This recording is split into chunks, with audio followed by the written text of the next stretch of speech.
نبی بلند ہے ذات خدا کے بعد، ذات نبی بلند ہے ذات خدا کے بعد، اور دنیا میں احترام کے لائق تو ہیں سبھی، دنیا میں احترام کے لائق تو ہیں سبھی، ہم سب کو مانتے ہیں مگر مصطفیٰ کے بعد، ہم سب کو مانتے ہیں مگر مصطفیٰ کے بعد۔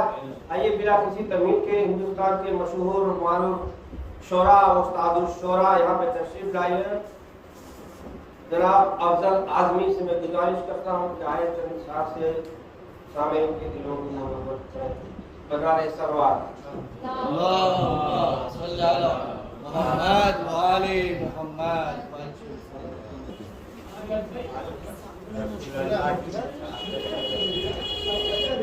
کچھ روایتوں میں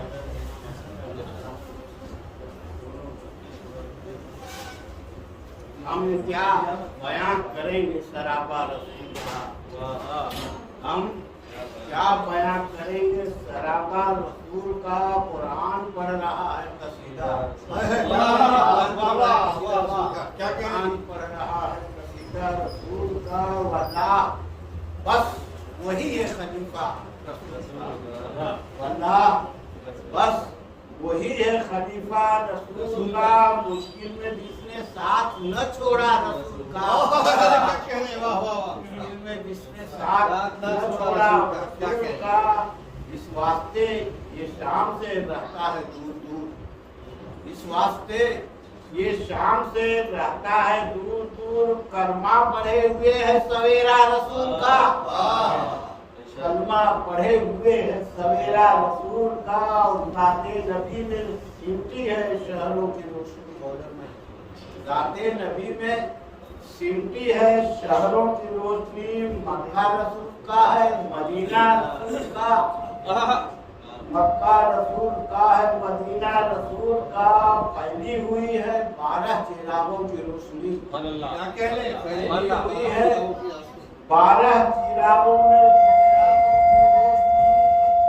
عالم میں ہر طرف ہے اجالا رسول کا، پوشتے غمے حسین سے رشتہ ہے خون کا، پوشتے غمے حسین سے رشتہ ہے خون کا، محشر میں ہوگا ساتھ ہمارا رسول کا، محشر میں ہوگا ساتھ ہمارا رسول کا، چھو لے گی آسمان کو تقدیر ایک دن، چھو لے گی آسمان کو تقدیر ایک دن، کافی ہے صرف ایک اشارہ رسول کا۔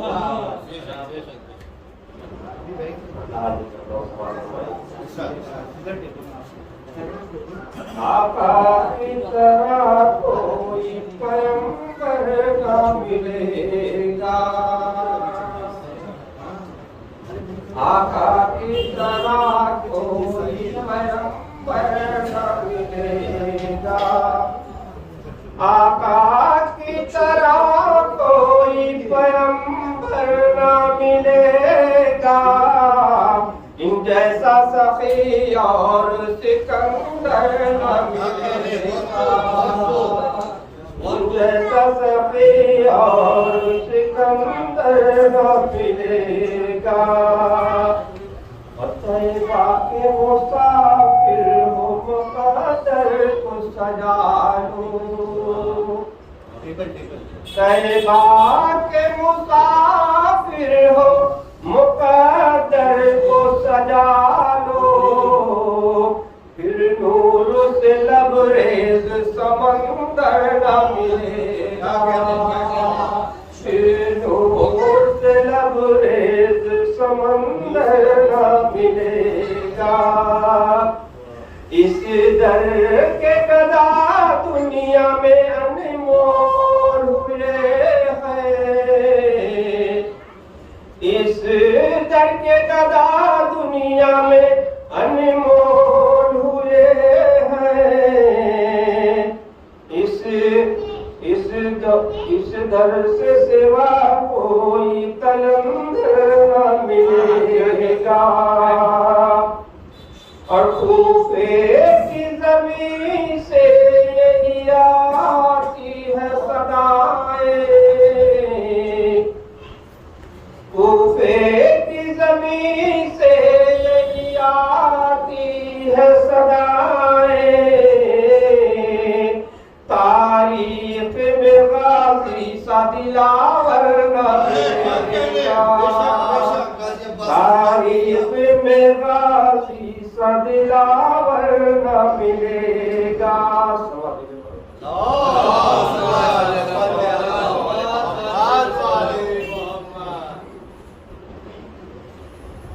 جوہر پاک کا سب کو دکھایا حسین نے جوہر پاک کا سب کو دکھایا حسین نے جوہر وفا کا سب کو دکھایا حسین نے عہد وفا نبھا کے بتایا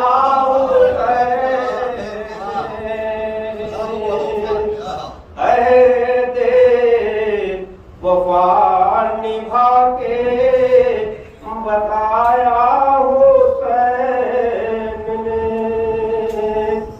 راضی کیا خدا کو تہے تیغ دے کے سر راضی کیا خدا کو تہے تیغ دے کے سر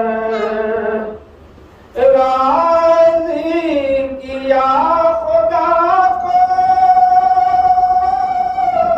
تہے تیغ دے کے سر اس طرح کو نوازا نبھایا حسین اس طرح اپنا وعدہ نبھایا حسین نے کرمی کا شیخ محمد سنتے ہیں سر بچانے کو اٹھتے ہیں پہلے ہاتھ سنتے ہیں سر بچانے کو اٹھتے ہیں پہلے ہاتھ سر دے کے اپنا ہاتھ بچایا حسین نے سر دے کے اپنا ہاتھ بچایا حسین نے سوال فرمائش دو اور جس نے بھی ان کے عشق میں کی اپنی جان نثار جس نے بھی ان کے عشق میں کی اپنی جان نثار اس کی لہد کو خلد بنایا حسین نے اس کی لہد کو خلد بنایا حسین نے کہ کہہ رہی تھی یہ زینب جگر فدا رو رو کے کہہ رہی تھی یہ زینب جگر فگار اپنی بہن کو ہائے رلایا حسین نے اپنی بہن کو ہائے لایا حسین نے اور میرے ہر ایک سلام کے شعروں میں آئے حسن میرے ہر ایک سلام کے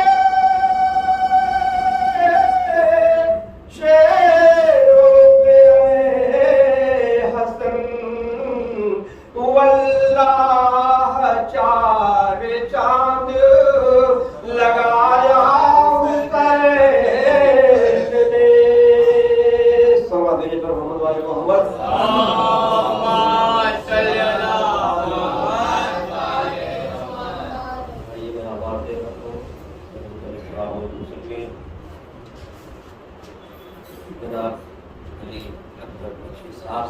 تشریف لائے سامنے محمد محمد صلوات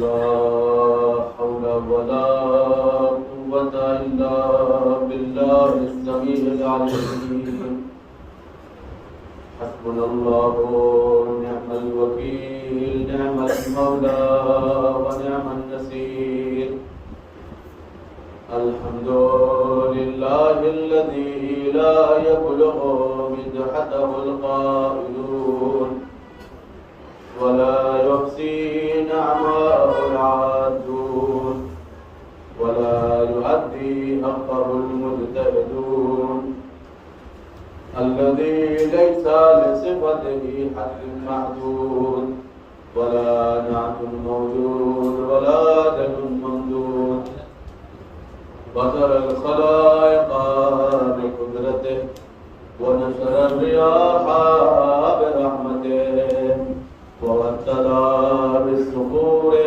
ميدان أرضه الحمد لله الذي علا في توحده ودنا في تفرده وجل في سلطانه وعظم في أركانه وأحاط بكل شيء علما وهو في مكانه الحمد لله الذي لم يزل ولا يزال والصلاة والسلام على رسول الثقلين جد الحسن والحسين مولانا أبي القاسم محمد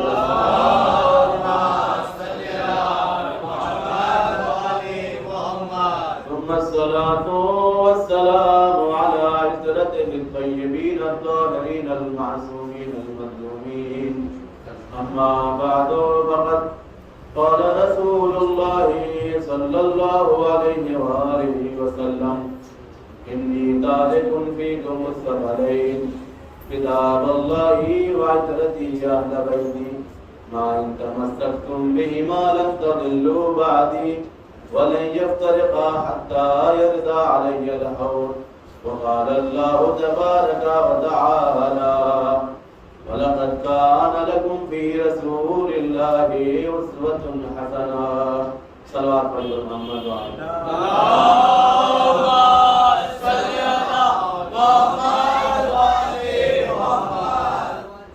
بزرگان قوم و ملت اور برادران عزیز آپ حضرات پرزہ پیش کرنے کے لیے حاضر ہوئے ہیں. جیسا کہ سب جانتے ہیں آج کی یہ مجلس مخصوص ہے شہادت پیغمبر اسلام اور نواسہ رسول امام حسن مجتبیٰ کا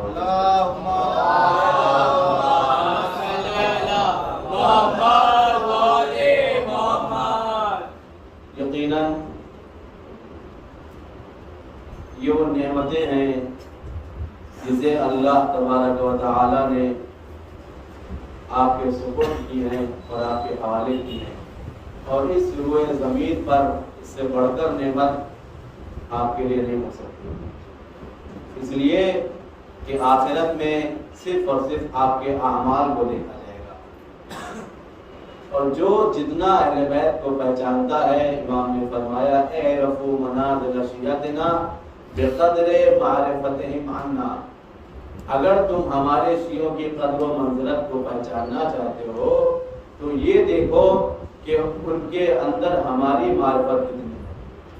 جتنی ہماری معرفت ہوگی اتنا ہی ان کا رتبہ اور مقام اللہ کی نظر میں بلند ہوگا۔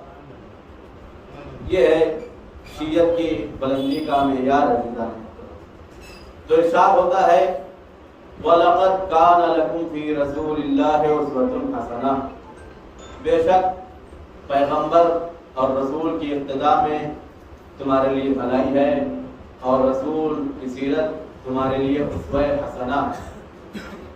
آپ دیکھیے کہ ہر نبی جو پروردگار کی طرف سے بھیجا گیا، اللہ نے جس نبی کو بھی بھیجا ہے، ہر نبی جو بھی آتا تھا، کوئی نبی خود صرف اور صرف اپنے خاندان والوں کے لیے نبی تھا، کچھ نبی ایسے تھے کہ جو پورے شہر کے لیے تھے، کچھ نبی ایسے تھے جن کا دائرہ اور وسیع تھا۔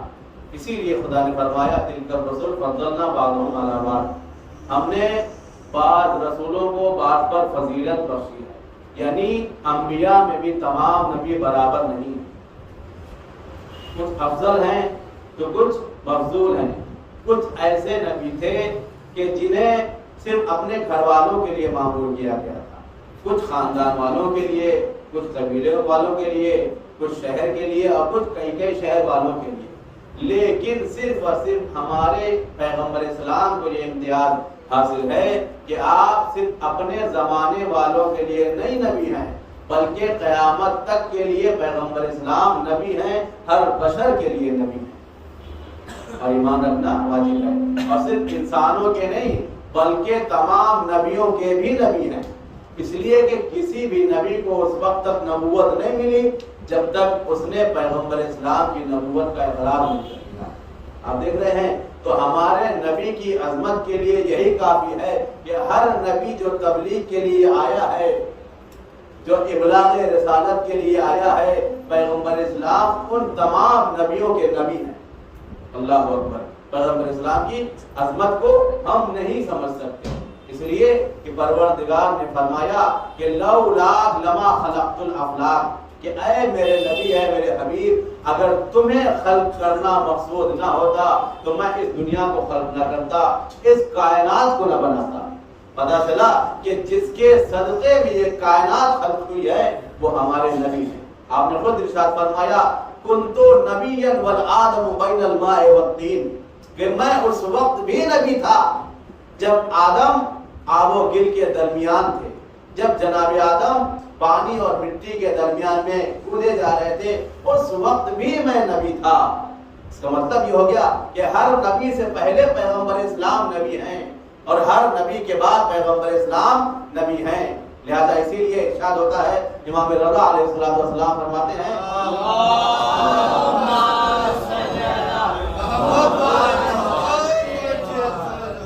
اعرف اللہ باللہ، اللہ کو اس اللہ کے ذریعے سے پہچانو، والرسول بالرسالہ، اور پیغمبر اسلام کو اس وجہ سے پہچانو، اس طریقے سے پہچانو کہ آپ اللہ کے رسول ہیں، رسالت کے ذریعے سے پہچانو۔ اب اتنا تو سبھی جانتے ہیں کہ پیغمبر اسلام اللہ کے رسول ہیں، آپ بھی جانتے ہیں، بچہ جانتا ہے، لیکن امام فرما رہے ہیں کہ پیغمبر اسلام کو پہچانو اس طریقے سے کہ وہ اللہ کے رسول ہیں۔ اگر تمہیں پیغمبر کی عظمت کا اندازہ لگانا ہے تو تم انہیں رسول اللہ مانو، اللہ کا رسول کہو۔ مولا آپ کیا کہہ رہے ہیں؟ اسی لیے امام نے فرمایا کہ لو یعرف الناس محاسن کلامنا لاتبعونا، اگر لوگ ہمارے کلام کی خوبصورتی اور زیبائی کو سمجھتے تو یقیناً وہ اس کی اتباع کرتے اور اس کی پیروی کرتے۔ اب امام جو فرما رہے ہیں کہ پیغمبر اسلام کو، ہمارے جد کو رسالت کے ذریعے سے پہچانو اور اس طریقے سے پہچانو کہ وہ اللہ کے رسول ہیں۔ میں کہوں گا مولا یہ تو ہم جانتے ہیں اللہ کے رسول ہیں، تو کیا ہم نے معرفت حاصل کر لی؟ کیا ہم نے رسول کو پہچان لیا؟ کیا ہم رسول کو سمجھ گئے؟ اتنا تو ہمارے یہاں کا بچہ بچہ جانتا ہے کہ آخری نبی پیغمبر اسلام ہے۔ کہنے کا مقصد کیا ہے؟ میں آپ کے سامنے ایک مختصر سی مثال پیش کرتا ہوں، شاید بات واضح ہو جائے۔ آپ دیکھیے، آپ گھر میں موجود ہیں، آپ کے گھر کے باہر کوئی دفت الباب کرتا ہے، دفت الباب کیا، آپ نے دروازہ کھولا، آنے والا کہتا ہے میں فلاں شہر کے پی ایم کا وزیر ہوں، فلاں جگہ کے سی ایم کا نمائندہ ہوں۔ تو اب جب آپ سنیں گے کہ یہ اس عہدے پر فائز ہے تو آپ اس کا بڑا احترام کریں گے، کیونکہ فلاں جگہ سے آیا ہے اور اس کا اس قدر احترام ہے، کیونکہ یہ فلاں کا نمائندہ ہے لہذا اس کا احترام کرنا چاہیے، کیونکہ یہ فلاں شہر سے آیا ہے لہذا اس کا احترام کرنا چاہیے۔ اچھا، اب اور آگے آپ بڑھیے، اگر کوئی شخص کہے کہ میں فلاں ملک سے آیا ہوں، آپ حضرت تشریف لائیں، صلوات پڑھیں محمد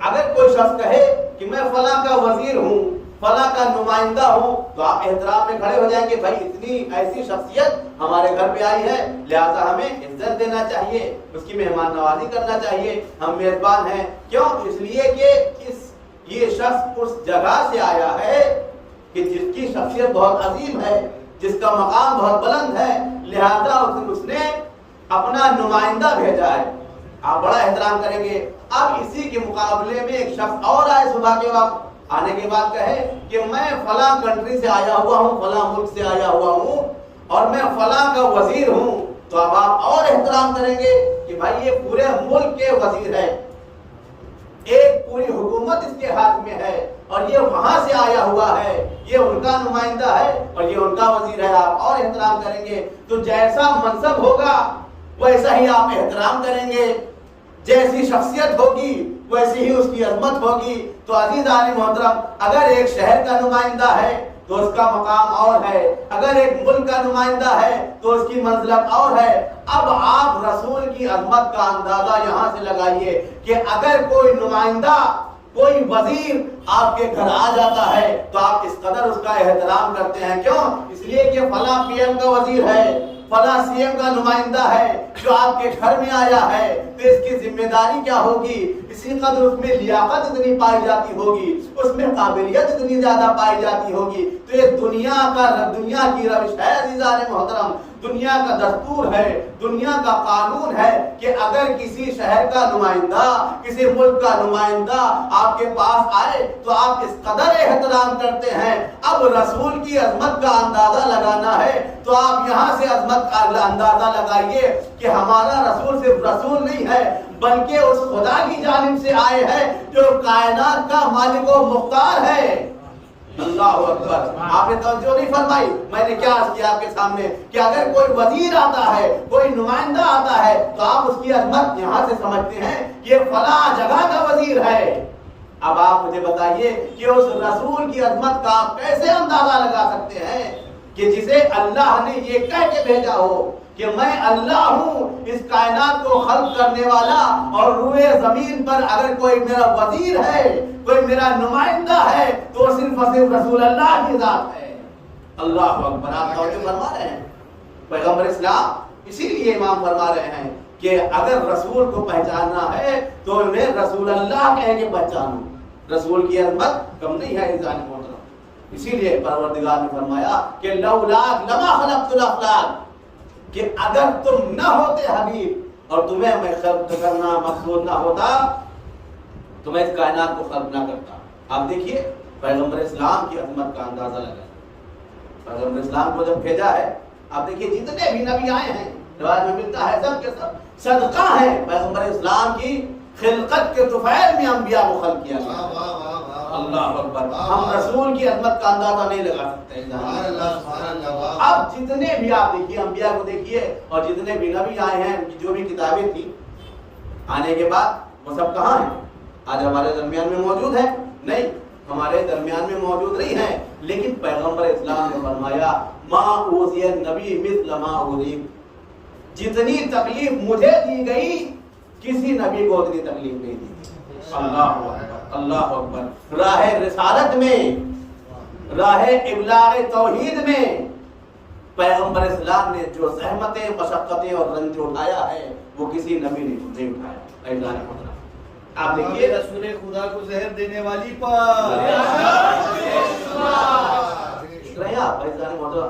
کہ جتنی بھی کتابیں آئی ہیں جس نبی کی بھی توریت تھی پیغمبر اسلام کے زمانے میں نہیں تھی. بہرحال پیغمبر اسلام تمام کتابوں کے عالم ہیں. توریت جناب موسیٰ کی کتاب, انجیل جناب عیسیٰ کی کتاب, زبور جناب داؤد کی کتاب. لیکن آج آپ دیکھیے کہ کتابیں ہمارے درمیان موجود ہیں مل جائیں گی, لیکن وہ اپنی اصلی شکل میں موجود نہیں. ہر کتاب میں تحریف کر دی گئی. نبی کے بعد جیسے ہی جناب موسیٰ گئے ان کے ماننے والوں نے اس کتاب کو بدل ڈالا, اس میں تحریف واقع ہو گئی.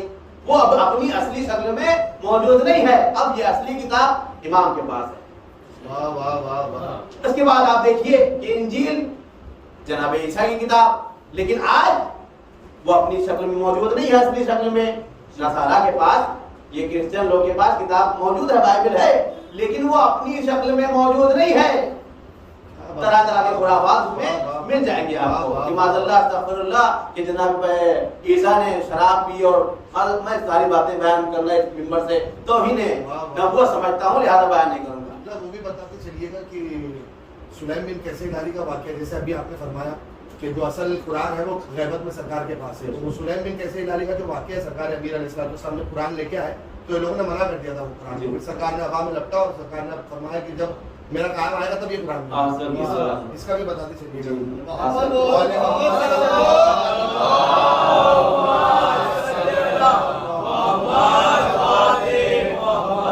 میرے برادر نے جو ہے نام لے لیا ہے اس کتاب کا, کتاب سلیم بن قیس ہلالی, امیر المومنین کی بہت ہی نزدیکی, بہت ہی چہیتے صحابی, بہت ہی چاہنے والے. یہ کتاب ہر گھر میں ہونا چاہیے, ہر شیعہ کے پاس ہونا چاہیے. یہ پہلی کتاب ہے اسلام کی, اور اس میں وہ راز نہفتہ ہیں, وہ راز پوشیدہ ہیں کہ جو شاید کسی اور کتاب میں نہ ہو. یہ کتاب آپ کے پاس ہونا چاہیے, اور اس کتاب کی نشر و اشاعت میں زیادہ سے زیادہ آپ کو کوشش کرنا چاہیے. اس لیے کہ جس طریقے سے جناب کمیل اور دوسرے جناب قمبر جناب سلمان علیہ الرحمہ تھے, اسی طریقے سے جناب قیس بن جناب سلیم بن قیس تھے. ان کی وہ کتاب ہے کہ امیر المومنین علیہ السلام انہیں کچھ راز کی باتیں بتایا کرتے تھے, اور یہ رقم کیا کرتے تھے, تحریر کیا کرتے تھے. اور جہاں تک قرآن کی بات ہے کہ جب بعد پیغمبر اسلام قرآن کو جمع کیا جانے لگا, جیسے کہ اشارہ کیا برادر محترم نے, قرآن کو جمع کیا جانے لگا, اعلان ہو گیا کہ جس کے پاس قرآن جتنی بھی مقدار میں ہے وہ سب کے سب لے آئے, ہم ایک کتاب کی شکل دینا چاہتے ہیں, قرآن کو جمع کرنا چاہتے ہیں.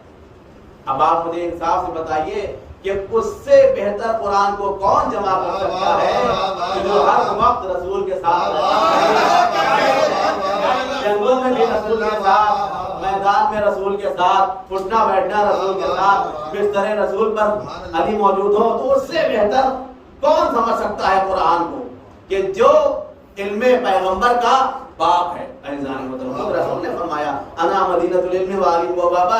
لوگ لے کر اکٹھا ہوئے, کوئی کچھ مقدار میں لے کر آیا, کوئی کو پتوں پر لکھا ہوا لے کر آیا, کوئی کھال پر لے کر آیا, کیونکہ اس زمانے میں یہ اس طریقے کا قرآن موجود نہیں تھا. کہیں کھال پہ لکھا جاتا تھا, کہیں درخت کی چھالوں پہ لکھا جاتا تھا, کہیں سفید پتھر پہ لکھا جاتا تھا. لوگوں نے اکٹھا کیا, لیکن امیر المومنین علیہ السلام نے جانشین پیغمبر اسلام, حقیقی وارث قرآن, مرتبہ قرآن کو لے کر جب حاضر ہوتے ہیں, کہا گیا کہ نہیں تمہارا قرآن ہمیں قبول نہیں ہے, قرآن کو واپس کر دیا. امیر المومنین نے ایک جملہ فرمایا کہ آج کے بعد تم اس قرآن کو اب نہیں دیکھ سکو گے. اب اس قرآن کو تم نہیں دیکھ سکو گے مگر اس وقت جب میرا آخری فرزند ظاہر ہوگا.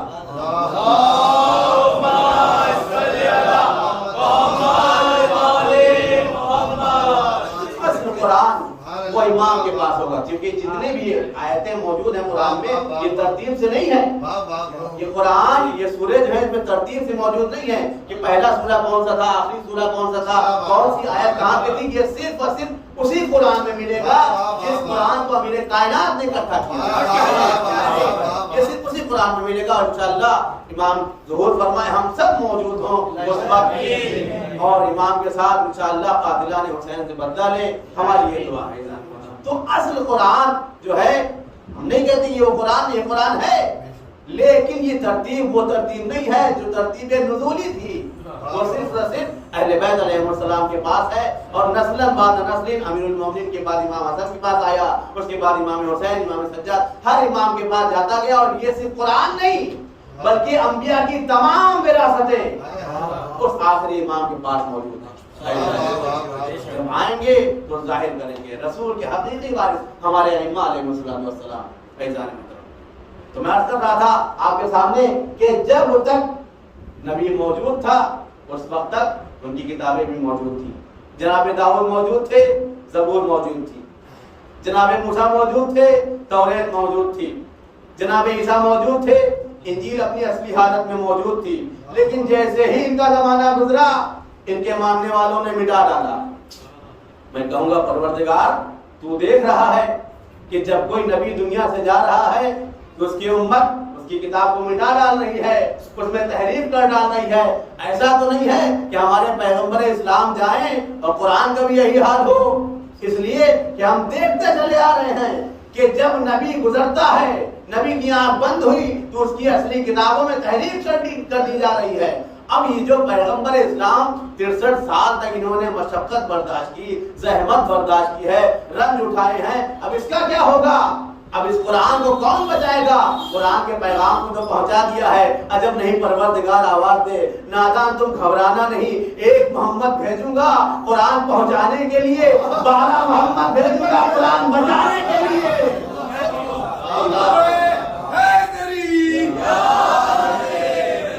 ایک محمد بھیجوں گا میں قرآن پہنچانے کے لیے، قرآن سنانے.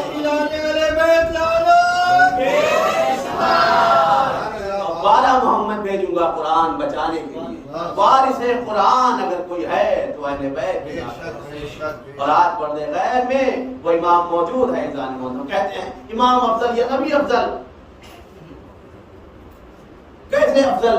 آپ دیکھیے جناب ابراہیم کو ایک مرتبہ جب انہوں نے سوال کیا پروردگار کہ اس عہدہ امامت کو میری نسل میں بھی رکھے. پہلے کیا ارشاد ہوا؟ وَإِذِ ابْتَلَىٰ إِبْرَاهِيمَ رَبُّهُ بِكَلِمَاتٍ فَأَتَمَّهُنَّ قَالَ إِنِّي جَاعِلُكَ لِلنَّاسِ إِمَامًا. ہم نے ابراہیم کا امتحان لیا، امتحان میں مبتلا کیا. وَإِذِ ابْتَلَىٰ إِبْرَاهِيمَ رَبُّهُ بِكَلِمَاتٍ، چند کلمات کے ذریعے سے، چند چیزوں کے ذریعے سے امتحان لیا.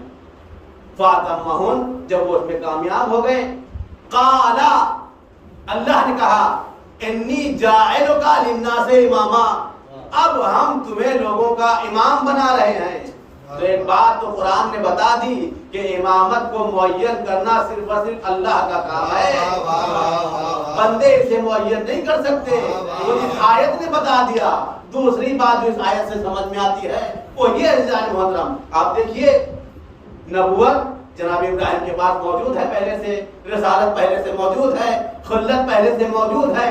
لیکن جب انہوں نے امتحان دیا اور امتحان میں کامیاب ہو گئے تو پھر خدا نے کہا تمہارے پاس نبوت تو موجود ہے، ہم تمہارے مقام کو اور بلند کر رہے ہیں، اب نبوت کے ساتھ ساتھ تمہیں امامت بھی دے رہے ہیں. تو اب یہاں سے پتا چلا کہ نبوت پیغمبر اسلام کے پاس بھی موجود ہے، امامت پیغمبر اسلام کے پاس موجود ہے. جناب ابراہیم کے پاس امامت موجود نہیں تھی، صرف اور صرف نبوت اور رسالت موجود تھی.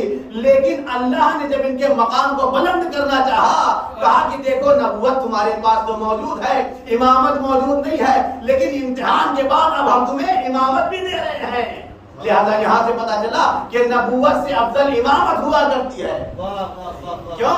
لیکن پہلے سے نبوت جناب ابراہیم کے پاس موجود ہے. اس آیت سے آپ پتا لگائیے، خود قرآن کہہ رہا ہے، اللہ کہہ رہا ہے، ہم نہیں کہہ رہے ہیں. اس لیے کہ نبوت پہلے سے جناب ابراہیم کے پاس موجود ہے، صرف امامت نہیں تھی. اب امامت بعد میں دینا یہ اس بات کی دلیل ہے کہ امامت نبوت سے افضل ہوا کرتی ہے. اللہ اکبر. آپ نے دیکھا کہ ہر نبی کے بعد اس کی کتاب کو تحریف کر دیا گیا, اس کی کتاب کو بدل ڈالا گیا.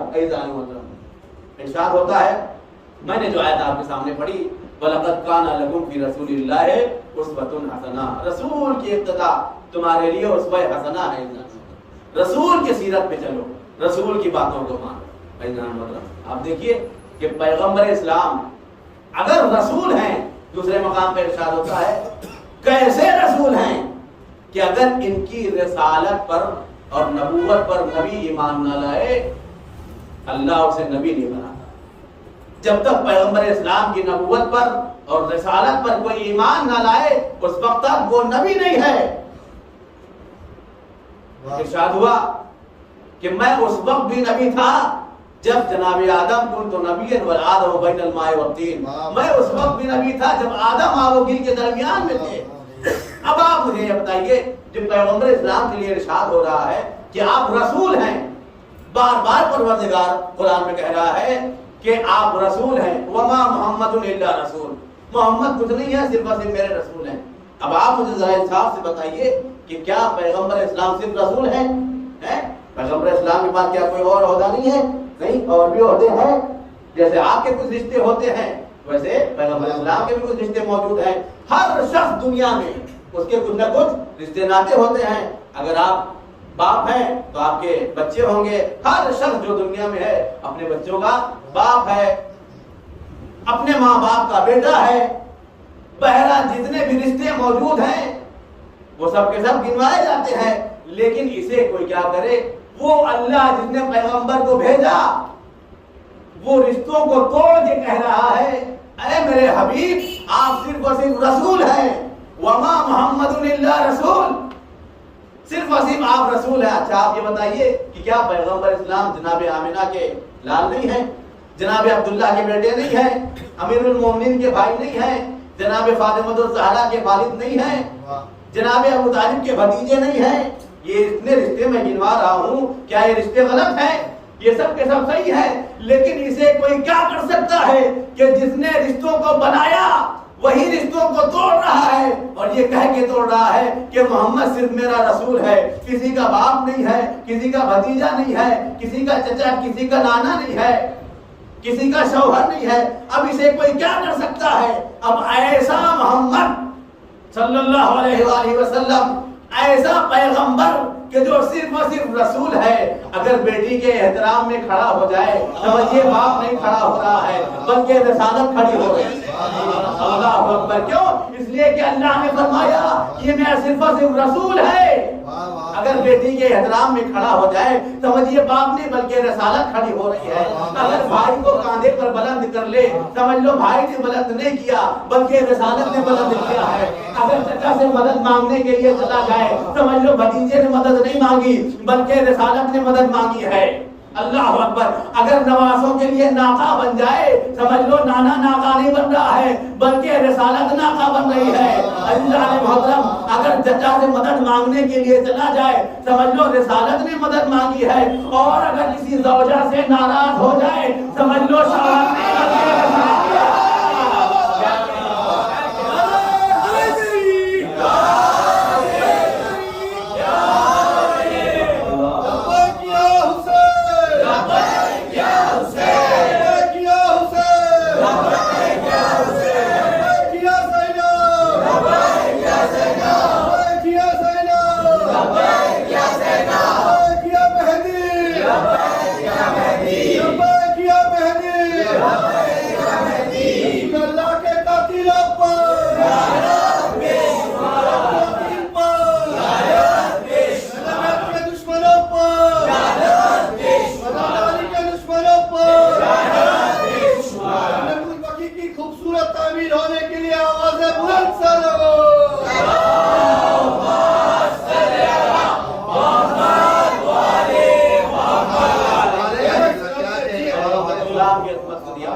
نے آپ کہتے ہیں کہ رسول کو پڑھنا لکھنا نہیں آتا تھا.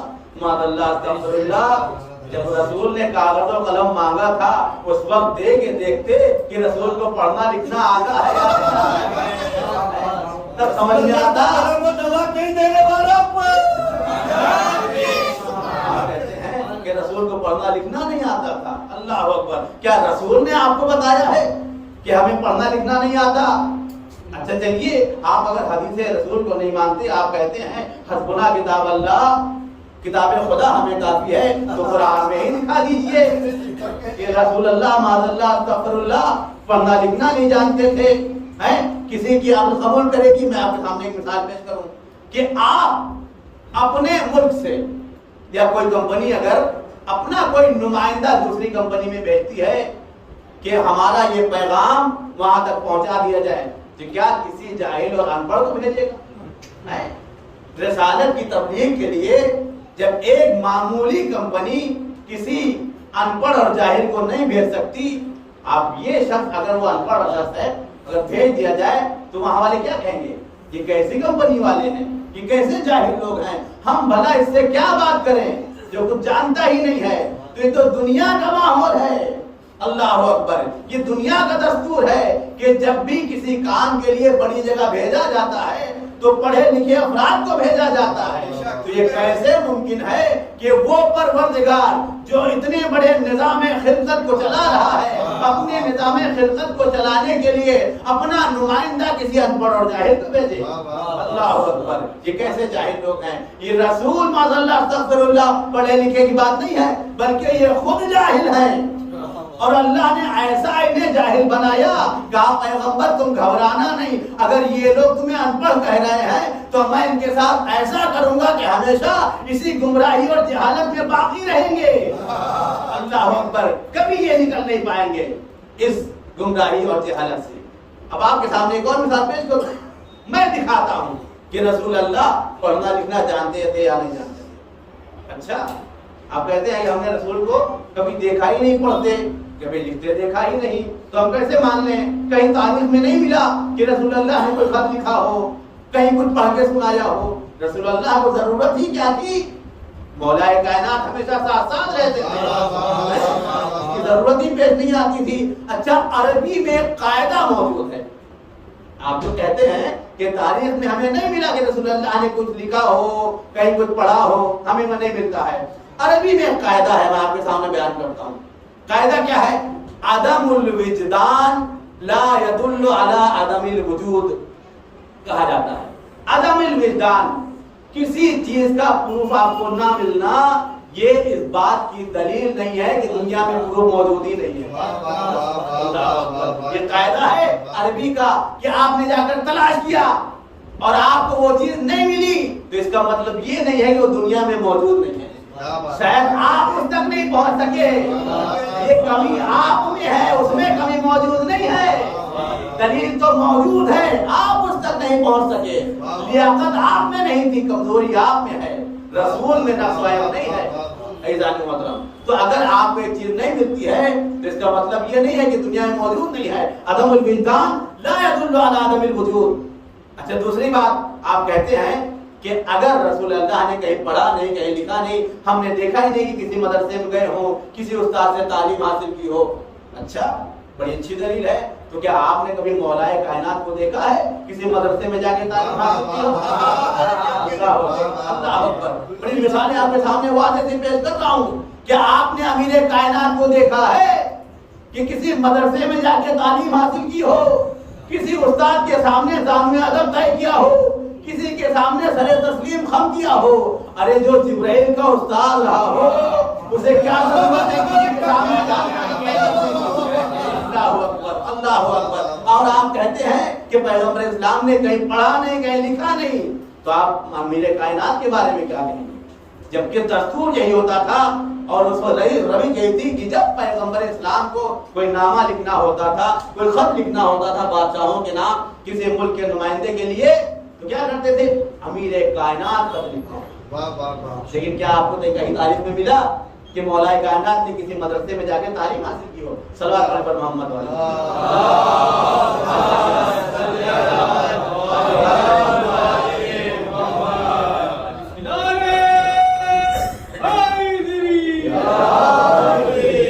محمد و آل محمد آواز بلند صلوات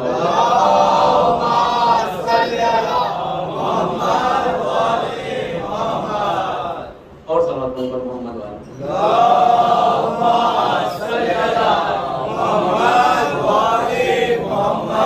بھائی اگر آپ کو نہیں ملا کسی جگہ کہ پیغمبر اسلام نے کسی کے سامنے جا کر سر تسلیم خم کیا ہو اور جا کے علم حاصل کیا ہو تو آپ اس وجہ سے انکار کر رہے ہیں، تو امیر کائنات کے بارے میں کیا کہیں گے؟ اللہ اکبر، کیا مولا کائنات نے کسی استاد سے علم حاصل کیا ہے؟ نہیں۔ دنیا کا کوئی معلم ہو، بڑے سے بڑا ودوان ہو، نالج رکھنے والا ہو، کبھی یہ دعویٰ نہیں کر سکتا کہ مجھ سے جو پوچھنا ہو پوچھ لو۔ امیر کائنات کا خود یہ کہنا، سلونی سلونی قبل ان تفقدونی، مجھ سے جو پوچھنا ہو پوچھ لو۔ دنیا کا علم محدود ہے، کوئی انسان یہ دعویٰ نہیں کر سکتا کہ مجھ سے جو پوچھنا ہو پوچھ لو۔ ابھی کا پوچھ لو، آئندہ کے لیے پوچھ لو، زمینوں کا علم پوچھ لو، آسمان کا علم پوچھ لو، جو تمہیں اچھا لگے، جس چیز کا تم ارادہ کرو، علی ان سب کے جواب جانتا ہے۔ کیا کسی مدرسے میں پڑھنے والا ایسا دعویٰ کر سکتا؟ ہرگز دعویٰ نہیں کر سکتا۔ تو اگر آپ رسول کے لیے کہتے ہیں کہ رسول اللہ نے کسی مدرسے میں نہیں پڑھا، تو امیر کائنات کے لیے کیا کہیں گے؟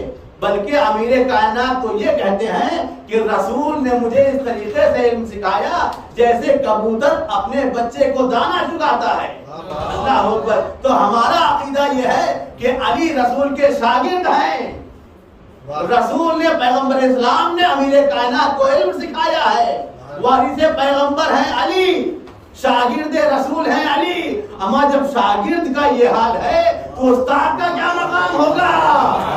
اللہ اکبر، صلوات پڑھیں پر محمد والے۔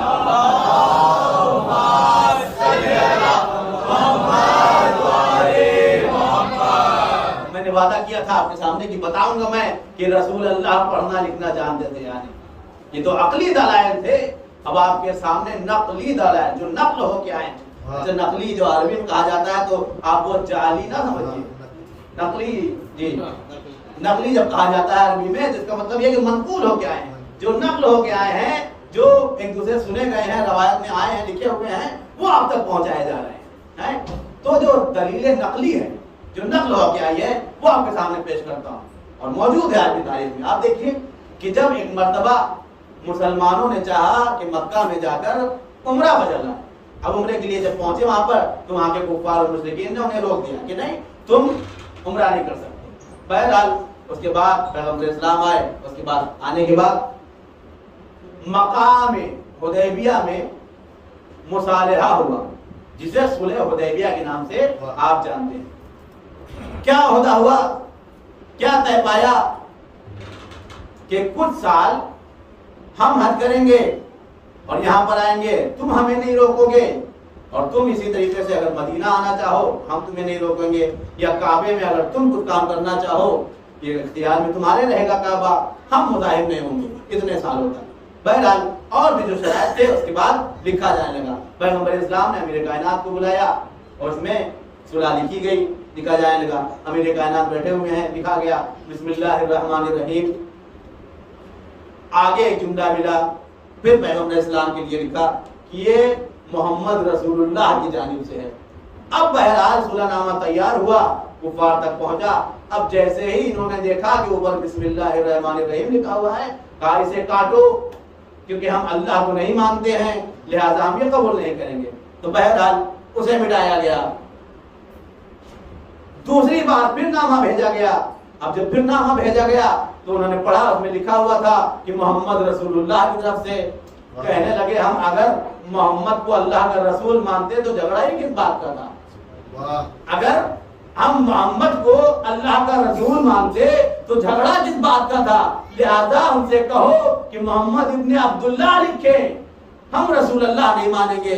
دوبارہ نامہ آیا، ایک مرتبہ امیر کائنات سے پیغمبر اسلام نے فرمایا کہ علی اس لقب کو، رسول اللہ کے لقب کو مٹا دو اور اس جگہ پہ محمد ابن عبداللہ لکھو۔ امیر کائنات کا احترام دیکھو، امیر کائنات کی معرفت دیکھیے رسول کی بنسبت۔ کہا یا رسول اللہ یہ مجھ علی سے نہیں ہوگا۔ اللہ اکبر۔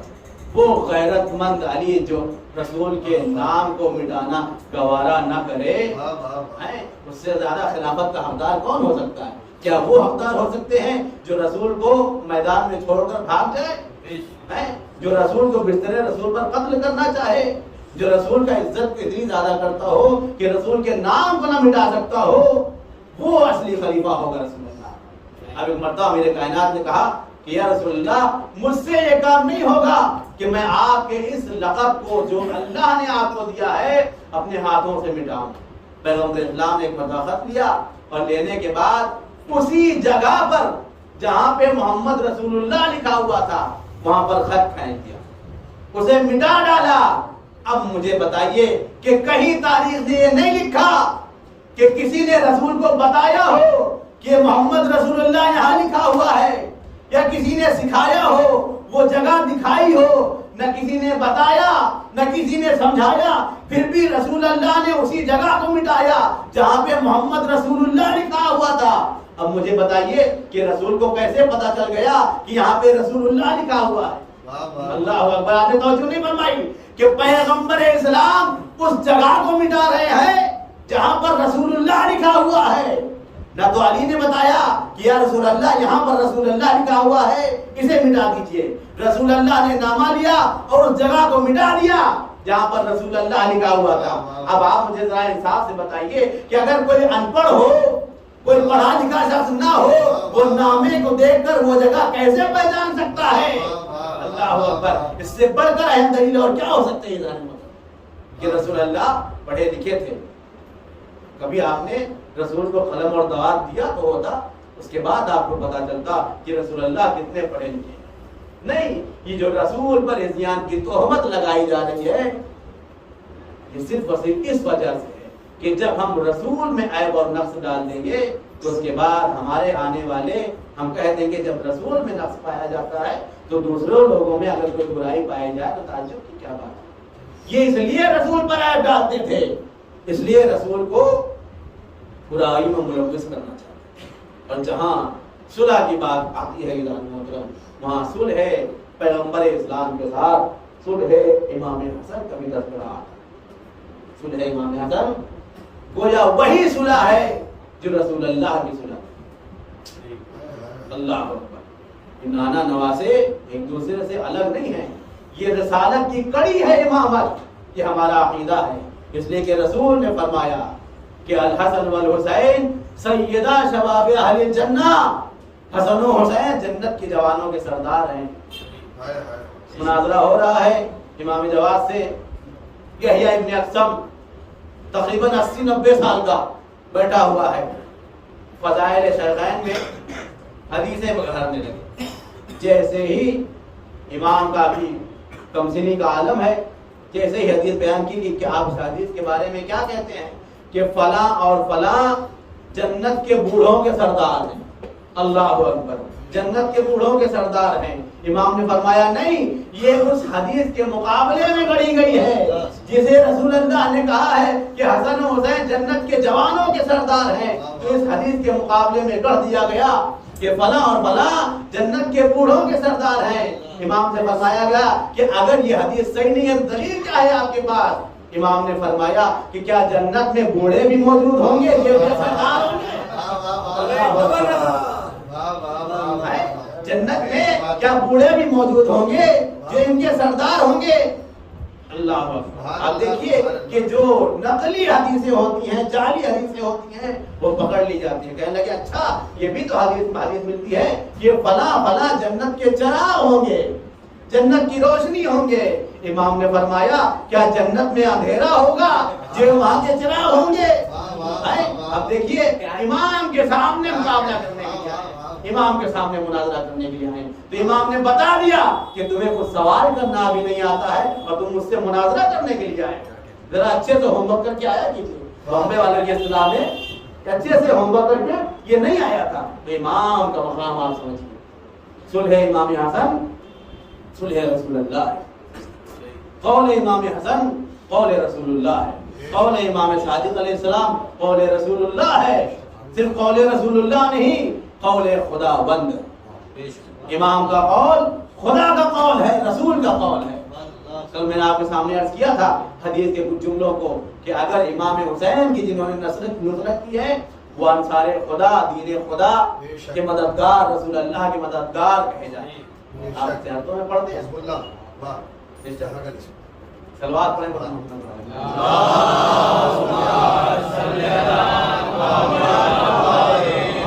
یقیناً حزب اللہ اور حزب خدا ہیں امام حسین کے اصحاب و انصار ہیں۔ تو صلح امام حسن صلح پیغمبر اسلام سے الگ نہیں ہے۔ چند باتیں امام حسن کے حوالے سے اور آپ کی زحمت تمام۔ امام حسن علیہ السلام کا زمانہ ہے، آپ دیکھیے کتنا برا شوق دور ہے، کتنا مظلوم امام ہے کہ امام کو ہر وقت اندر سے زرہ پہنے رہنا پڑتا ہے۔ اپنوں کے درمیان میں امام اتنے مظلوم کہ چاہنے والوں پر بھی بھروسہ نہیں کیا جا سکتا۔ اب آپ مجھے بتائیے، میرا ایک مناظرہ ہو رہا تھا مخالف سے، وہ یہی کہہ رہے تھے رضی اللہ فلاں رضی اللہ فلاں رضی اللہ کہ امام حسن نے تو صلح کر لی تھی تو بات ہی ختم ہو گئی۔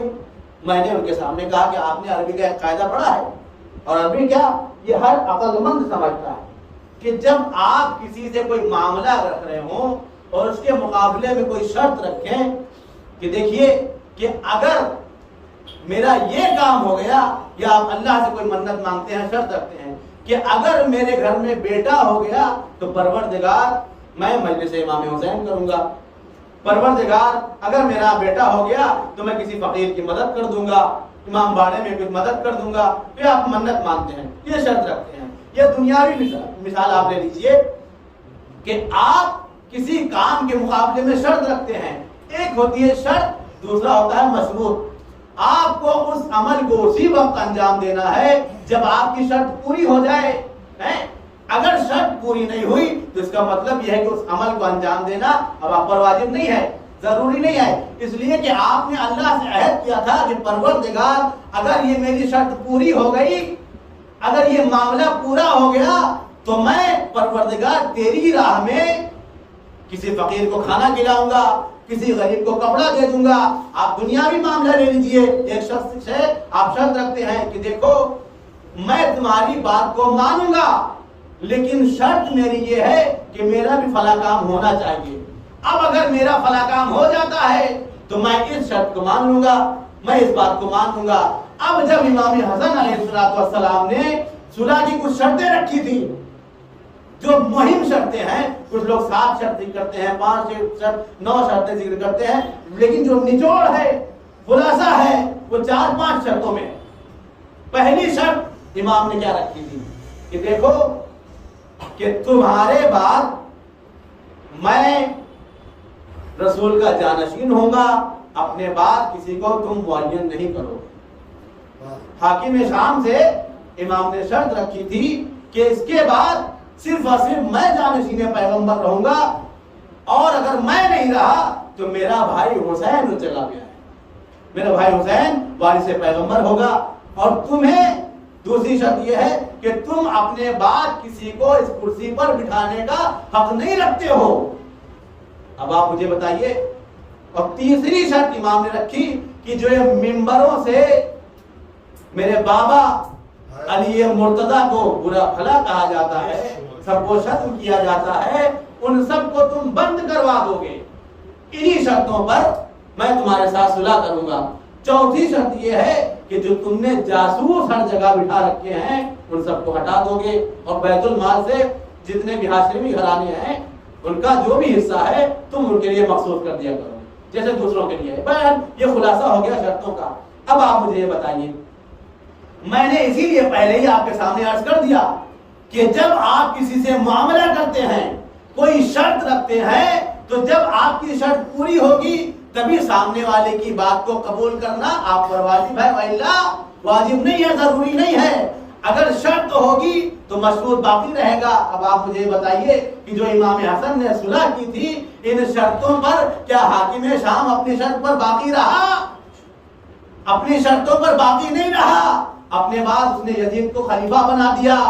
پیغمبر اسلام کے بعد کہتا ہے کہ ہم جانشین ہیں، امیر المومنین سے اسی طریقے سے ممبروں سے سب کو ختم ہوتا رہا۔ امام حسن سے جنگ بھی ہوئی، امام حسین کو شہید بھی ہونا پڑا، تو جب شرط ہی باقی نہیں رہی تو اس بات پر عمل کرنا واجب کیسے ہوا ہے؟ آپ کہہ رہے ہیں کہ صلح کر لیا تھا، تو صلح تو ہوئی نہیں، صلح اس بات پر تھی کہ تم میری شرطوں کو مانو گے۔ اب اگر حاکم شام نے امام حسن کی شرط کو نہیں مانا تو اس کا مطلب یہ ہے کہ صلح وجود میں آئی ہی نہیں۔ اب جب صلح نہیں ہوئی ہے تو آپ نہ کہیے بار بار کہ امام حسن نے صلح کی، نہیں، امام حسن علیہ السلام نے صلح کی تھی چند شرطوں کے ساتھ، جن میں ایک بھی شرط پر عمل نہیں کیا۔ بس آخری بات اور آپ کی رحمت تمام کرتا ہوں، اختیار امام دیکھیے آپ، شیخ الرعاملی کتاب میں تحریر فرماتے ہیں، چین کا ایک واقعہ ذکر کرتے ہیں۔ کیا واقعہ ہے؟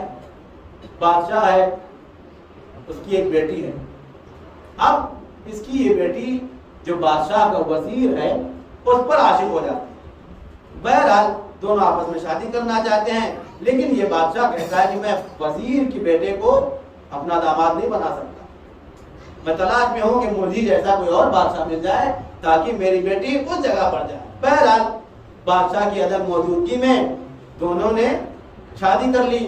اب جب شادی کر لی، رابطہ برقرار ہو گیا، پھر مرتبہ بادشاہ نے غصے میں آ کر دونوں کو قتل کر دیا۔ جب قتل کر دیا ایک مرتبہ بڑا پشیمان ہوا، جب غصہ ٹھنڈا ہوا کہ یہ میں نے کیا کر دیا، یہی ہوتا ہے غصے میں انسان کا، غصے کو کنٹرول کرنا چاہیے، ورنہ انسان غصے کے بعد پچھتاتا ضرور ہے۔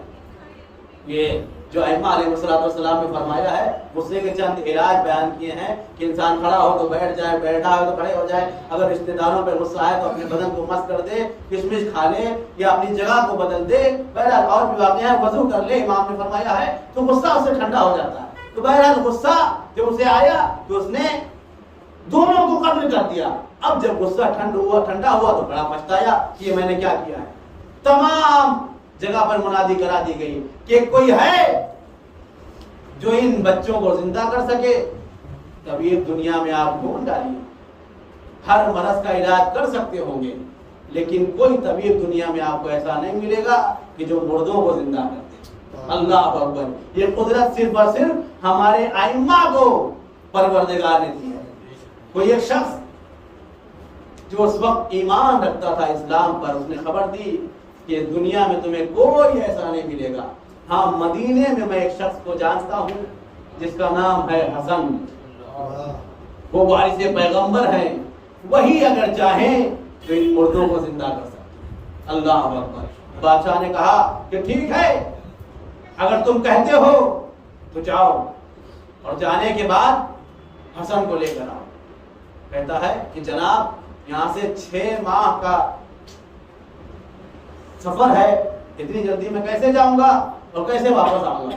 کہتا ہے کہ نہیں، کسی بھی حال میں تمہیں جانا ہے، تیز رفتار کے گھوڑے میں تمہارے حوالے کرتا ہوں، صرف اور صرف 1 ماہ کا وقت ہے تمہارے پاس، جاؤ اور حسن مجتبیٰ کو لے کر آؤ تاکہ ان دونوں کو زندہ کیا جائے، ورنہ تمہاری خیر نہیں ہے۔ بادشاہ بہرحال اس زمانے میں تو ہوتے ہی تھے الٹی کھوپڑی کے، بہرحال کہنے لگا کہ 1 مہینے سے زیادہ تمہیں فرصت نہیں ہے، جاؤ اور جلدی سے لے کر آؤ۔ اب یہ بیابان میں پہنچا، گریا کر رہا ہے، تڑپ رہا ہے، فریاد کر رہا ہے کہ میرے اللہ میں کیا کر سکتا ہوں، جو 6 ماہ کا سفر ہے اسے 1 مہینے میں کیسے طے کر لوں؟ رو رہا تھا، اب اپنے سر کو زمین پہ رکھ کر گڑگڑا رہا ہے، فریاد کر رہا ہے۔ اتنے میں کیا محسوس کرتا ہے کہ کوئی آیا ہے اس کے قریب، اور آنے کے بعد اپنی ایڑیوں سے اسے اٹھا رہا ہے کہ خبردار، کھڑے ہو جا، اٹھ جا بھائی، اس صحرا میں آپ کون ہیں؟ کہا وہی ہوں جسے تو یاد کر رہا تھا، جسے لینے کے لیے جا رہا تھا، مجھے حسن مجتبیٰ کہتے ہیں۔ اللہ اکبر۔ آپ دیکھ رہے ہیں کہ امام صرف امام اپنے خطے کا نہیں ہوتا ہے، پوری دنیا پہ اس کی نظر ہوا کرتی ہے۔ اللہ اکبر۔ یہ ہے اختیار امام کہ امام حسن مجتبیٰ مدینے میں موجود ہیں، لیکن ایک چاہنے والے نے انہیں جنگل میں بلایا، یاد کیا، لیکن ضرورت پیش آئی تو امام مدد کرنے کے لیے آ گئے۔ امام آئے، کہا اٹھ جا، کہا مولا آپ یقین نہیں ہوتا ہے، کہا آپ یقین کر لے، تو امام کے پاس کھڑا ہوا ہے، چل کیا مشکل ہے؟